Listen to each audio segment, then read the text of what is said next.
Hey there, hopefuls, and welcome back to season 2 of the Hopeful Simplicity podcast. We're going to continue with our 15-minute finds to build on those small space successes and talk more about some common organizing situations, questions, and topics. I can't wait to continue to simplify, sort, and sustain our organized and less stressed lives together. So let's jump in. In today's 15-minute find, we're going to the living room. Okay, sorting books is one of the easiest and hardest things to do for me all at the same time. Because honestly, holy crickets, how do you do it? Do you do it by author? Do you do it by genre? Do you do it by when I'm in the mood I normally grab for ... kind of book? Do you do it by color because it's just freaking pretty? How do you sort your books? Now hold on. This is the perfect example when I say that your personal organizing style can be different from space to space, because books, for me personally, are sorted differently in spaces. So we have them, if it is a single read book, it doesn't come with a book 2 of the series, or it's not a certain genre, and it's just kind of like, oh, okay, I read it, cool, I might read it again, so I kind of don't want to get rid of it yet. If it's that, I actually sort it by color. Yes, I do rainbows sorted, and that's fine because it's pretty and I like it, and I keep my rainbow made puzzles in the same room. It's just cute, okay? Just let me have that one. But in other areas of my house, I actually keep books sorted by genre and series. Yes, I'm a big old nerd. I know it. So if I have all my Harry Potter books are together, because that's a whole series, and it's not too far from my School of Good and Evil books, which is the whole series. But in my brain, they're both, young adult, fairy tale-ish, fiction, wizard, whatever, sci-fi, whatever you want to call it. They're in the same genre of entertainment in my brain. So I keep the series together with the like type of reading genres. So how do you sort your books? I want you to look throughout your rooms today. Set up a sorted system, either by color, by author, by series, or by genre, and sort your books. Now set those timers and tune in as we talk about today's organizing topic. Today's topic is brought to you by the Organizing Style Quiz. Personal organizing styles can vary from person to person and space to space. Determining your style for success is the first step towards simplifying, sorting, and sustaining an organized life. Grab your complimentary quiz online today. This one's going to be a little, let's say, snarkly because I get pushback when I'm like, you have a whole home team there. You're not the only person that lives there. Why are you the only person that's doing it? And I remember I started this whole journey with my son and people I lived with at the time. And it's the shift of language. Is organizing just a big factor of shifting your language to get your home team on board? And I know you're probably like, no, it's going to take a lot more to get these people to do the damn dishes. I understand that. Please don't misunderstand. I've had plenty of arguments and still do with the people I live with. But, that's big capital B-U-T right there. Just one T. I realized part of it was my need, and my need being a shift of language and a shift of mindset. And just because I'm thinking it doesn't mean they understand it. Just because I'm saying it doesn't mean it's grasped.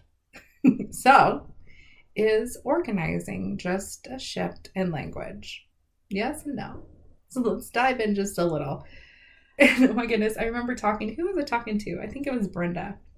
She's amazing. She's a hopeful on a journey, and it is so beautiful to watch it unfold. But we were talking once, and I'm laughing because it feels, you ever laugh because it feels so real? Like, you're not going to laugh or cry because it's too honest.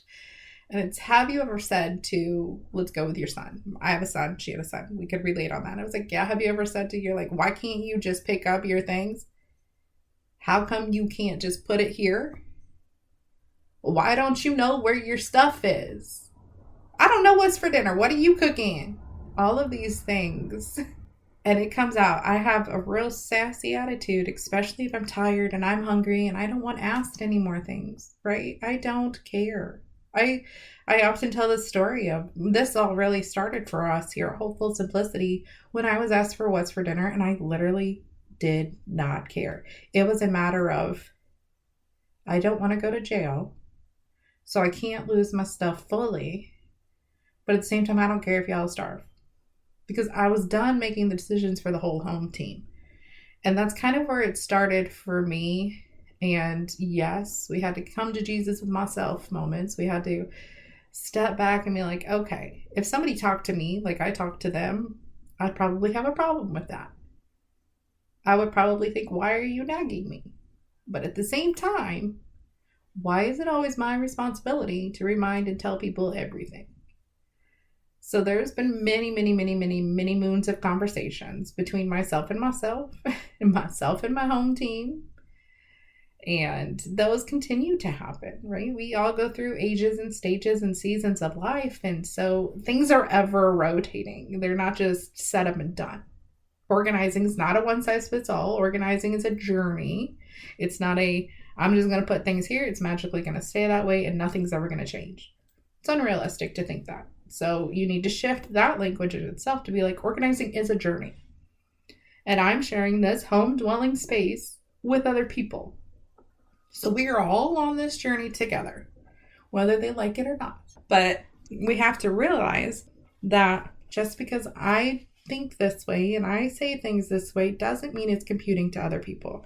So just because I want the peanut butter to live in this container on this shelf, unless I communicate that in a way that the other person will actually receive the information, doesn't mean it's going to be realistic. Just because I want it there, just because I'm thinking that, just because in my brain my way is the right way because duh, it's my way, doesn't mean it's going to create that organized atmosphere that we're striving for. It doesn't mean that we're all going to be less stressed together and organized together and operate as a home team together.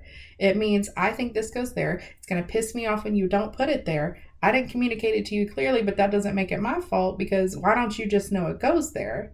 And then I'm following you around, which is building on the resentment I already have. All of those layers, and there's layers and layers and layers to that, and that's just a snippet of the conversations and thoughts, right? So when you activate the concept of organizing journey, it's a journey to live less stressed, right? It's a journey to everybody works as a home team. So if mom gets sick, people are still getting fed and it's not coming to me while I'm throwing up about, hey mom, what's for dinner? And I'm like, I don't know. I don't care. Here's some fever, right? All of those things are facets. I know if I'm busy or if I'm doing something or if I'm in a late meeting and pizza pull apart is on the dinner plan, I can go, Ike, can you go ahead and put dinner in? Ike's my son, by the way.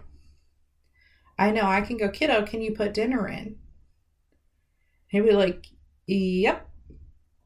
And so by the time I'm off the meeting, we're not like eating at 10 o'clock at night. We're still on schedule-ish. He's still fed. We still have time for homework and shower. But that's because we meal plan together. So if we're looking out, right, at a week, let's say it's Sunday, we're looking at the week. You've got band this week and rehearsal that week. I've got 2 meetings this day and this day. So we know these days I'm going to be running a little late. So what do you want to make for dinner? Yes, there's still that, hey, kiddo, can you put dinner on? Oh, yeah, okay. Because otherwise they come home from school and it's like 17 squirrels and a device happen.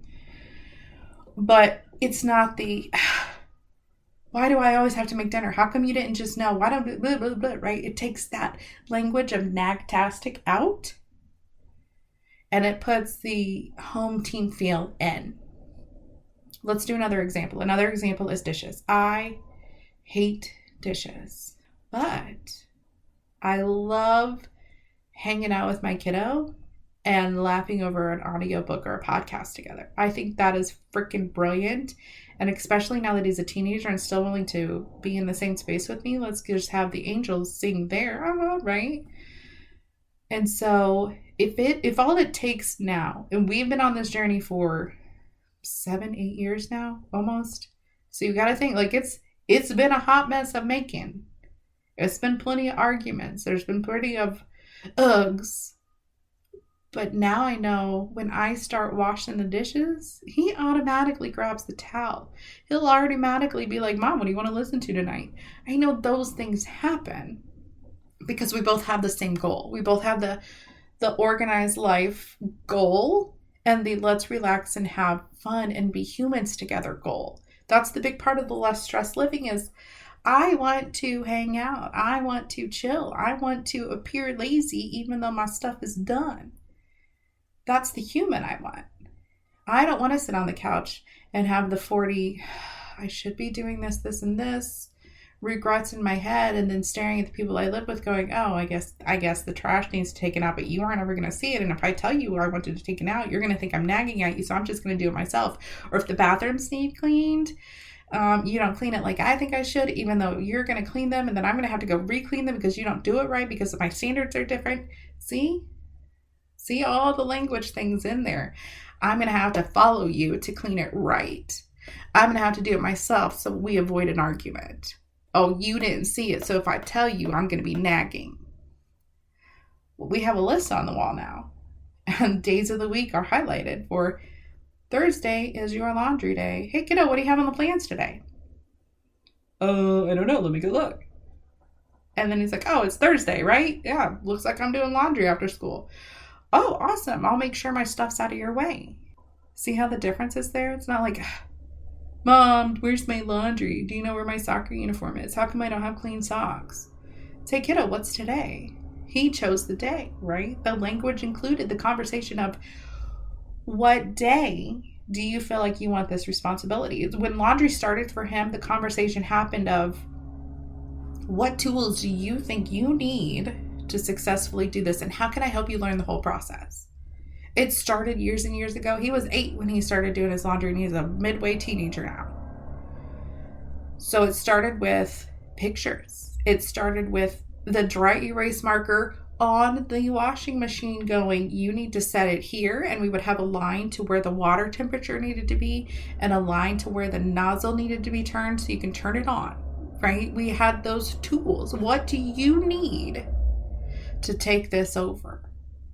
What steps do you need to be put in place? What tools can I give you to handle this?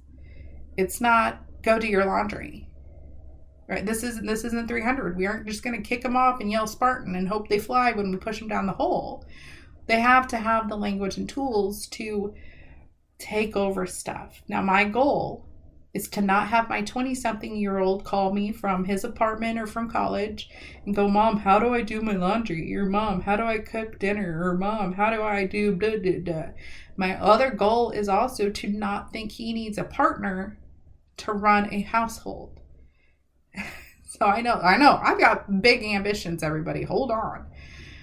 But I feel like it's my job to teach my kids to be able to be a productive human being. I want you to call me because you miss me. I want you to call me because you want me to bring dinner over. I want you to call me because you have a legit question. Then we can Google it together because I probably won't know. I don't want you to call me because I did the disservice of not teaching you how to run your home, of not teaching you how to do your laundry, wash the bathrooms, set a schedule, be organized, and find your stuff. If you're off in college, you can't find your key, the hell am I going to do about it? Like, what do you want me to do? I'm sorry I didn't teach you to put a hook on the wall so you always have somewhere to put your things. And so that's the shift of language. I had to talk to myself to learn how to talk to them, to get us all on the same home team page of living an organized and less stressed life. Today's episode was sponsored by the monthly membership group. Are you looking for guidance along your organising journey? Ready to get some answers to your organisation questions? Or even just looking for some accountability in achieving your goals? The monthly membership group can help with all of that and more. To see if the group is the right fit for you, find details and clips at hopefulsimplicity.com. And that's it for today. Be sure to subscribe, like, and share this with all of your favorite friends. And until next time, stay hopeful.